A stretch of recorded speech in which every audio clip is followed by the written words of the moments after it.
Fala, meus amigos, tudo bom? FAC 329 aqui em Montreal, já no finalzinho da jornada aqui pelo Canadá. Fantástico, como eu fiz um videozinho ontem até.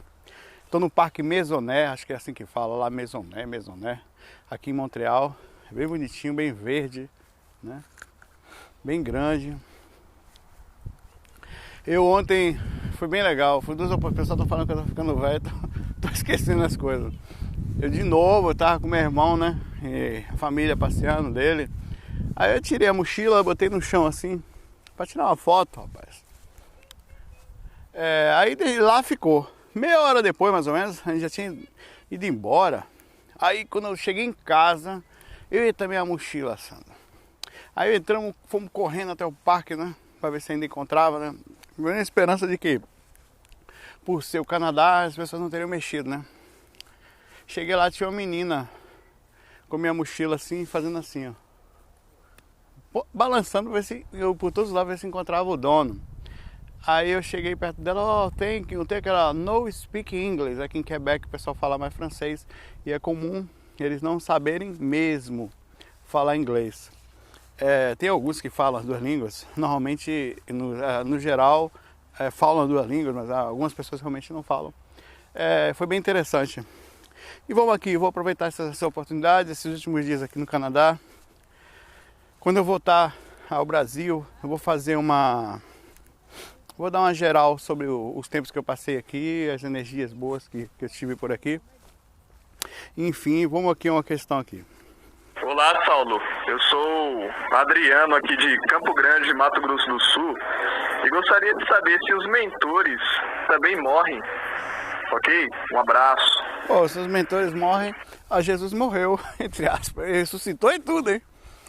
Não, se os mentores morrem, ninguém morre, né? O que morre é o corpo físico. Quer dizer, o que é descartado, entre aspas, o grupo orgânico o conjunto orgânico do corpo físico que nós utilizamos temporariamente para andar por aqui, ele passa a não... Deixa eu ver que dá para ver minha sombrinha aqui da câmera e tudo ali. Ele passa a não mais fazer e a pessoa sai.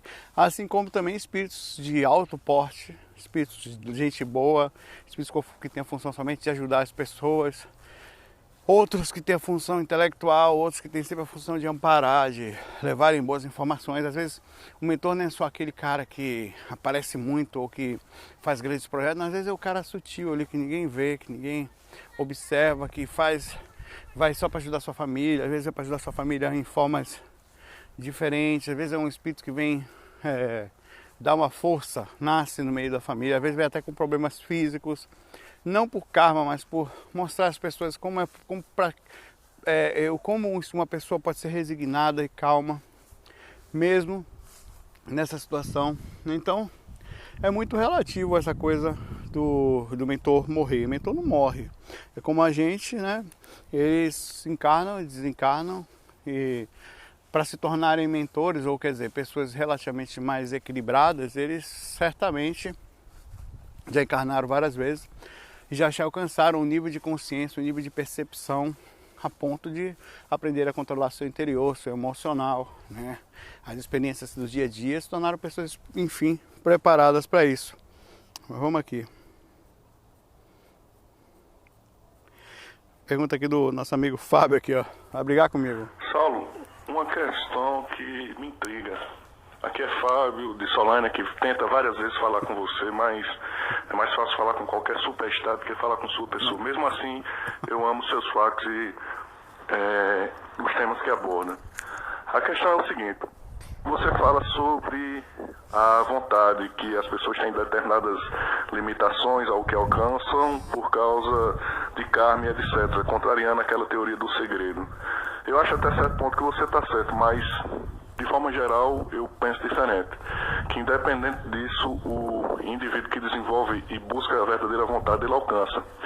Caso contrário, figuras como Adolf Hitler, Saddam Hussein, Benito Mussolini e tantos outros fascínoras não tinham alcançado os seus objetivos que tão nocivos foram à humanidade. Eu acho que essa questão é mais delicada, é muito delicada e que o karma não é nenhum tipo de trava em todas as situações para que esses indivíduos alcancem os seus objetivos?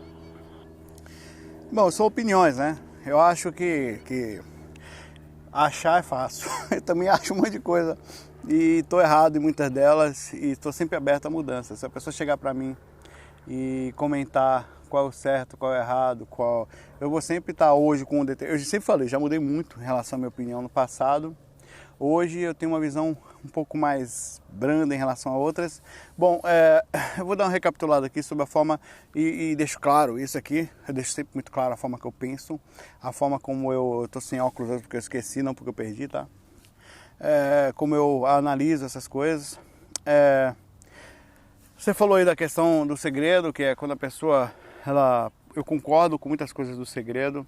Eu acho, como eu falei, o que eu falei foi o seguinte: existe o segredo. Ele disse que se você vibrar positivamente para determinada coisa, conseguir se manter naquela vibração, você não só aproxima determinadas coisas, como você só aproxima coisas boas. E assim como as coisas ruins que aconteceram com você eram repercussões de momentos que você vibrou negativo. Tem uma lógica fantástica nisso. Ao mesmo tempo, tem uma falha de projeto pela questão que eu falei. É como se você... Eu vou tentar ser um pouco mais claro. Imagine uma criança que não tem conhecimento. Por mais que ela vibre positivo, ela não sabe que botar o dedo na tomada vai lhe dar um choque. Não faz diferença a quantidade de vibração que ela tenha. Na hora que ela meter o dedo na tomada, ela vai se lascar, né? Vai tomar um choque, ela vai aprender. Isso é um exemplo, e pode até desencarnar ali. Então quer dizer, então quer dizer que ela vibrou negativo para morrer? Então existe fatalidades, existem situações em que eu vou chegar onde eu quero chegar. Eu vou chegar onde eu quero chegar, que é mais ou menos assim. Nós culpamos as pessoas por não conseguirem vibrar positivo. Nós somos extremamente maldosos com nós mesmos, nos culpando de uma forma, às vezes, super maldosa, pelo simples fato da gente não... você é culpado, nós não vibramos positivo porque a gente não consegue vibrar positivo por sermos aquela criança que não entende certas coisas como o dedo na tomada, fazendo aí alusão às dificuldades da vida, às dificuldades emocionais.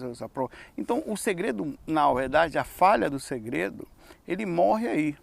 Porque então a pessoa passa a se culpar e, de certa forma, inconscientemente, naturalmente, pelas aproximações que nós fazemos, nós somos, entre aspas, culpados como uma criança também com a mesma responsabilidade que ela, por não saber o que fazer. Como não sabe, ela se torna a não culpada, mas ela se torna vítima da sua própria inocência, vítima da sua não conhecimento sobre determinadas coisas. É muito fácil falar assim, nós somos extremamente maldosos com nós mesmos. Nós respeitamos a natureza, entendemos que um bicho pode morder o outro. O ser humano é um bicho que alcançou um nível de relativa compreensão, mas é um bicho. E esse bicho ainda tem várias falhas, tanto orgânicas como os espíritos que encarnam nele, espirituais, incluindo não controle emocional, não controle dos instintos, que são muito fortes nos nossos corpos, né? Não controle enfim, de vários outros processos, como aspectos de intelectos, enfim. Então é muito relativo essa coisa Quando eu comentei sobre karma e segredo, é que existe a repercussão do karma. Você tem um processo, você tem um obsessor no seu pé o tempo inteiro, que lhe cobra de uma vida passada algo que você fez muito pesado. Por mais que você tente vibrar positivo, aquele cara está ali do seu lado, xingando, brigando com o que aconteceu. Se sinceramente, uma consciência colada na sua aura, em que a ligação seja abissal, como num caso, deixa eu ver se não tem umas milhões de largatas aqui, velho, aquela largatinha branca que nasce aqui, daqui a pouco sobe a minha aqui e me lasca, né? Não é possível que você consiga entrar em alfa, em vibrações superiores, ou só aproximar coisas boas com um cabo do seu lado te cobrando o tempo todo. Existem situações que vão além da questão. O fato a lógica e lógicas é como se fossem equações. Existe a equaçãozinha, as aspasinhas, os parênteses. Então, os parênteses não, sei lá, enfim, não, o nome, você sabe. A primeira, esqueci o nome, a primeira etapa das equações. Vamos até tirar tudo, né? Você primeiro faz a multiplicação e divisão, depois o resto. A primeira etapa a lógica é, se você pensar coisas boas, você aproxima coisas boas, certo? Aí vem a segunda, né? Digamos que que interpreta. Você não consegue, ou a segunda fica no lugar da primeira. Você não consegue pensar coisas boas com um cara encostando do seu lado, enchendo o saco você o tempo inteiro. Ou você não consegue vibrar positivo constantemente com... Deixa eu achar um lugar que tem uma sombrinha aqui que tá ruim para que eu fique entre a sombra e meus olhos fiquem olhando para a câmera, que tá difícil. Aqui tá bom. Você não consegue, tá um pouquinho melhor, quer dizer, para cá. Vibrar positivamente com um cara do seu lado é uma outra equação que junto com essa relativamente dificulta ou impede que uma outra ação aconteça, se a outra não acontecer, é uma condição. Então existem condições no processo da lógica espiritual. É muito aparentemente simples quando você vê por um ângulo. Por exemplo, uma equação é extremamente simples. O que se torna complexo é a quantidade de regras e equações juntas que faz assim um resultado total, que inclusive modifica o resultado total. Então é isso que eu quero falar. Se torna complexo pela quantidade de condições que ali existem, né? De situações que vão acontecer diferentes. Por isso é muito difícil você chegar e falar, eu acho que é assim. O achismo é simples, eu também acho um monte de coisa, inclusive estou achando agora. Qual é a base? Não sei, cara. Qual é o caminho certo? Quem sabe? Né? Eu acho até que, como eu falei outro dia, vai estar menos certo aquele que pelo menos não se achar o único certo, não achar que está no caminho certo. Eu estou disposto a mudar o tempo inteiro, Fábio. Eu acho que esse é o caminho, sempre, né? Com certeza, isso eu te digo assim, na minha opinião, né? Com certeza na minha opinião é ótimo, mas de que você não consegue vibrar positivamente se você tiver um processo kármico do seu lado, uma indução de um peso grande, ainda mais uma consciência do lado constantemente. Você pode vibrar num momento muito forte, na hora que o cara encostar do seu lado, velho, você pode ser o mais frio dos seres humanos, você baixa a sintonia, é fogo. E ainda, olha, eu não estou falando de qualquer espírito, não estou falando quando há uma ligação do passado.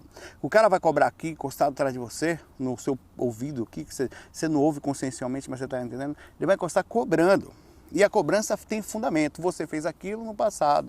Aquilo eu estou aqui por causa disso, seu filho da pau, né? E ali vai, isso vai baixando, quando você vai dormir, tá lá o cara do lado. Não dá, velho, entendeu? Existem coisas que fazem parte, que vão muito além da lógica. Eu não estou aqui defendendo somente eu acho que tudo tem um fundamento. Eu acho que tem lógica quando você vê isoladamente determinada coisa, mas se você colocar as condições juntas, muda muito a situação. E vai mudar além disso. Tem condições, você vai falar, e se aí vai. A equação fica mais complicada, né? A questão aqui, você vê. Alexandre, Rio Grande do Sul. Não sei se já te perguntaram, mas qual é a tua explicação sobre os dinossauros? A teosofia, o movimento gnóstico tem uma ideia assim sobre isso. Você e dentro do espiritismo tem a dizer? Olha, primeiro que os fundamentos que eu falo aqui, apesar de eu ter sido espírita há muitos anos, não são somente espírita, eu sou muito aberto, inclusive muitas pessoas me enxergam como espírita, mas é mais do que, digamos que assim, não que o espiritismo seja fechado, mas em muitas coisas se tornou um assunto em que só se estuda determinada coisa. Eu não costumo, inclusive uma época eu pegava no pé dos evangélicos, né, com todo o respeito, claro, quando eles me abordar, quando, não sei o quê, porque o Deus criou o homem e a terra, e o homem e Adão e Eva, entre aspas, aquela história que, né, vivia com... Adão e Eva vivia com os bichos. Então onde é que ficam os dinossauros aí? Porque muito antes existiam os dinossauros. Então a Bíblia morre ali, às vezes na história dela, né? A gente não consegue compreender o que vai mais longe. Hoje em dia já tem claro que ali está até a própria igreja fala que aquilo é uma linguagem figurada, tal, e é muito mais do que aquilo, enfim. As coisas são simples. A evolução sempre aconteceu no planeta Terra. De alguma forma são consciências, não sei se são almas grupais. O que são almas grupais? São almas que se agrupam. Não. De certa forma, sim. O conceito de alma grupal, eu nunca vi isso fora do corpo. O conceito que eu estou te falando, o conceito de livros, é como se fosse uma essência se dividisse em várias, encarnasse em vários corpos. No caso, em corpos de girinos, em corpos de patinhos, né? e ali ele vai tendo várias experiências. Como a vida é muito curta desses bichos, de um peixe e tal, ele se divide para que consiga ter várias experiências e trazendo para a essência ao mesmo tempo, que eu diria o foco da consciência, que é muito mais do que o corpo físico, o corpo astral, o corpo mental e causal, enfim. Né? De alguma forma a gente vem evoluindo, eu não sei se nós, eu e você, talvez a gente já veio de outro planeta sempre preparado, ou um pouquinho mais preparado, mas há sim consciências evoluindo o tempo inteiro. Eu não sei qual é o conceito da teosofia sobre os dinossauros. Alguns falam tem dias que falam que dinossauros, assim como nós, são nada mais do que experiências de extraterrestres que vieram até aqui na Terra e misturaram aqui, né, e fizeram o fato é que nós somos seres realmente que hoje estamos aqui, então dominamos o planeta, e os dinossauros dominaram o planeta na época deles. É simples, é uma questão de evolução. Eu vou mais pelo lado do Newton mesmo, a questão das espécies, como é que ele falava? Da seleção natural das espécies, né? Que existe essa seleção natural no físico, né? Que as coisas vão evoluindo e vão seguindo um padrão de adaptação. E hoje nós estamos adaptados aqui no planeta, de alguma forma a nossa consciência consegue vir para cá, ter oportunidades de recomeço, de dosar o conhecimento e aprender esse conhecimento dosadamente. O fato que a vida continua, eu saio do corpo. Aqui no Canadá tenho saído quase sempre, mas eu pelo menos 2, 3 vezes por semana. Isso não quer dizer nada, mas isso faz parte já de uma coisa que eu adicionei em mim. É algo que eu não tenho dúvidas, já passei por várias comprovações e você pode chegar nisso. De alguma forma a vida continua. Eu não sei como é esse processo no passado, o que foi. Tá cheio de teorias por aí. Vocês vão falar aí agora no comentário, porque eu li aquilo. É difícil dizer o certo, ninguém pode saber, né? Se você pegar a própria história da Bíblia, você vai ver que tanto o Velho Testamento como o Novo, em alguns, não são muitas, que também tem algumas mentiras nisso, mas em alguns segmentos tem algumas coisas parecidas, e que você fala, será que estão falando da mesma história, ou será que são histórias diferentes? Como a Arca de Noé, tem vários segmentos de religiões que falam dessa arca, não só a Bíblia. Será que é a mesma arca, né? Será que é a mesma coisa, contada de forma diferente? Será que existiu mesmo? Ninguém dá para saber. Como também tem a história de Jesus e dos Messias, o esperado Messias, é muito parecida.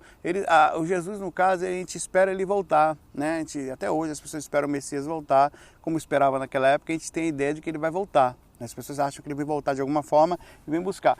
E não faz diferença isso. E assim como no budismo, eles sabem que um Dalai, no caso, um Lama, um Dalai, um Buda, né? Ele sempre encarna, ele é escolhido na infância. Atualmente o Buda está encarnado, né? Que é o Dalai Lama. Digamos que na cabeça deles é a encarnação da mesma essência que vem encarnando sempre para ajudar a humanidade. E hoje ele está ali. E assim que desencarna, e um pouco tempo depois, eles começam a procurar, não sei quanto tempo em média, e eles acham uma criança que os sacerdotes acham que aquela é escolhida. Então, enquanto nós esperamos o Messias, o budismo sempre tem vindo. Ele, através da encarnação, ele vem sabendo, o Messias tem vindo sempre. E se, um exemplo, claro, abrindo a possibilidade, não for só um, forem vários espíritos reencarnam sempre aqui, com a função de ajudar, alguns de porte maior, como Dalai Lama e outros tantos, que passaram por aqui, e outros de portes menores estão sempre ajudando, e a gente está esperando uma grande mudança. Eu acho que isso talvez um pouquinho da carência da gente, né? Saindo um pouquinho do assunto, mas já retornando, da necessidade que nós temos de sempre ter alguém para nos salvar, para nos guiar, já que somos tão frágeis, somos cegos, velho. Você não sabe quando vai ficar doente, você não sabe, você não tem controle disso, você não sabe se sua mãe vai ficar doente, você não tem controle disso. Nós não podemos sair para o espaço, nós não podemos fazer nada. Tudo que a gente pode fazer é seguir nossa vidinha aqui, dentro, na costa do planeta, rezar para não ter nenhuma avalanche, nenhum tsunami ou coisa parecida, né? E uma loucura de um outro ser humano do lado que possa fazer algo contra a gente, ou às vezes pessoal, às vezes em grupo. A gente não tem controle de absolutamente nada, quando vamos morrer, quando vou voltar, nada. Esse não controle nos dá uma fragilidade e uma preocupação constante. Nos faz, inclusive, criar e buscar respostas, como nas religiões, como nos lugares afora, para a forma como nós vamos vivendo. É muito difícil viver tão cego assim.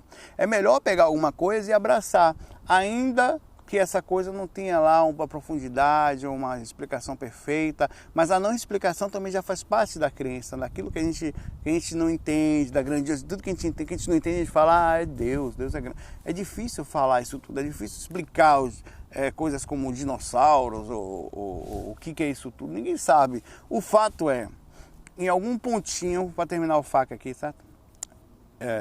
Tem gente me esperando ali, meu irmão, o povo todo está me esperando. Eu vou gravar um faca de 20 minutos, prometo. Em algum ponto da galáxia, de uma galáxia entre bilhões de galáxias, já é comprovado, em um pontinho de uma pequena sisteminha solar, num planetinha qualquer, alguns seres começam a ensaiar pequenas saídas extracorpóreas para o primeiro planozinho daquele grão de areia. E começa a ser um pequeno passo para pelo menos conhecer o tamanho da nossa pequenez, o tamanho da nossa não compreensão, o quanto nós somos cegos, e dentro disso tem outros micro-universos. Se nós não sabemos tão pouco, imagine um bichinho como uma formiga, que aqui está também apagado, proporcionalmente ele sabe tão pouco quanto a gente, né, em relação ao universo. Nós somos inclusive iguais em relação ao universo, né? Aqui a gente consegue dar um zoom e perceber que nós sabemos um pouco mais do que eles, mas é difícil, é muito complicado. Bom, é uma questão filosófica. Galera, aqui é fantástico, estou feliz da vida aqui, estou indo embora, mas deixando aqui uma alegria boa, dá vontade de morar nesse lugar aqui, dá uma tranquilidade constante. A gente tem, inclusive eu ando, às vezes sinto sono durante o dia, e na verdade eu sinto sono sempre, tá? Porque o pessoal fala, como é que assim você fala que está sentindo paz? Você sente sono sempre? Mas aqui eu sinto mais, tá? Alguma coisa, talvez seja frio, talvez seja pressão, não sei. Eu sinto mais sono aqui do que o normal, o que me faz... A tranquilidade interna também, que você sente aqui, é maior. Aqui o desarmo, né? Você vê, eu não fico assim, você vê que eu não estou olhando para o lado na hora nenhuma, não estou preocupado se você é assaltado. Então você desarma, tipo como se estivesse desenjaulando. Eu me sinto, tanto que esquecendo as coisas por aí já, esqueço o carro aberto com mochila, então eu vou ter a palavra, vou ter que me reprogramar de novo. Mas nosso lugar aí, eu estou voltando para o nosso país, vou voltar a trabalhar, vou voltar a fazer nossa parte por aí, para a gente fazer um mundo melhor por aí, né? Acabar com esse peso, essa visão que a gente tem sobre o brasileiro. A gente precisa mudar isso, criando os nossos filhos de forma melhor, né? E, enfim, eu acho que é possível. Vai demorar, mas é possível a gente criar uma geração melhor. Mesmo que seja em pequena escala, a gente precisa divulgar isso. Aqui você vê os próprios brasileiros, as pessoas falam mal pra caramba do Brasil, da gente. Chega um momento que eu comecei a fazer isso também. Eu falei, rapaz, tal, no começo, né? Não, o Brasil tá perigoso e tal. E tá mesmo, né? As pessoas conversavam, você é da onde? Não, sou do Brasil. Não, legal lá, né? Mas é perigoso. Aí eu parei de fazer isso. Não, eu gosto do meu país, tal, legal, tal. Eu comecei a mudar um pouquinho, até dá medo, porque o gringo vai pra lá, se lasca, né? Mas para ver se a gente consegue mudar a energia também da gente em relação ao país. A gente fica falando mal o tempo inteiro, não tá bom, não tá, mas é o nosso lugar, né? Apesar que eu nasci lá, eu falei nos últimos facas que eu sou um cidadão do mundo, para finalizar aqui.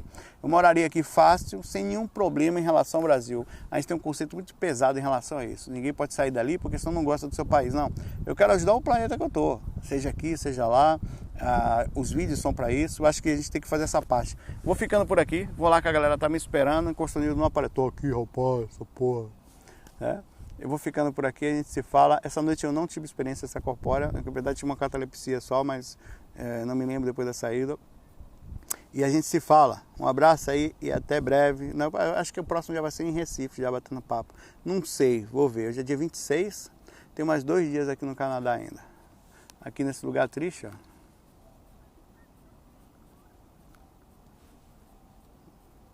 Tem gente deitada, a gente, né?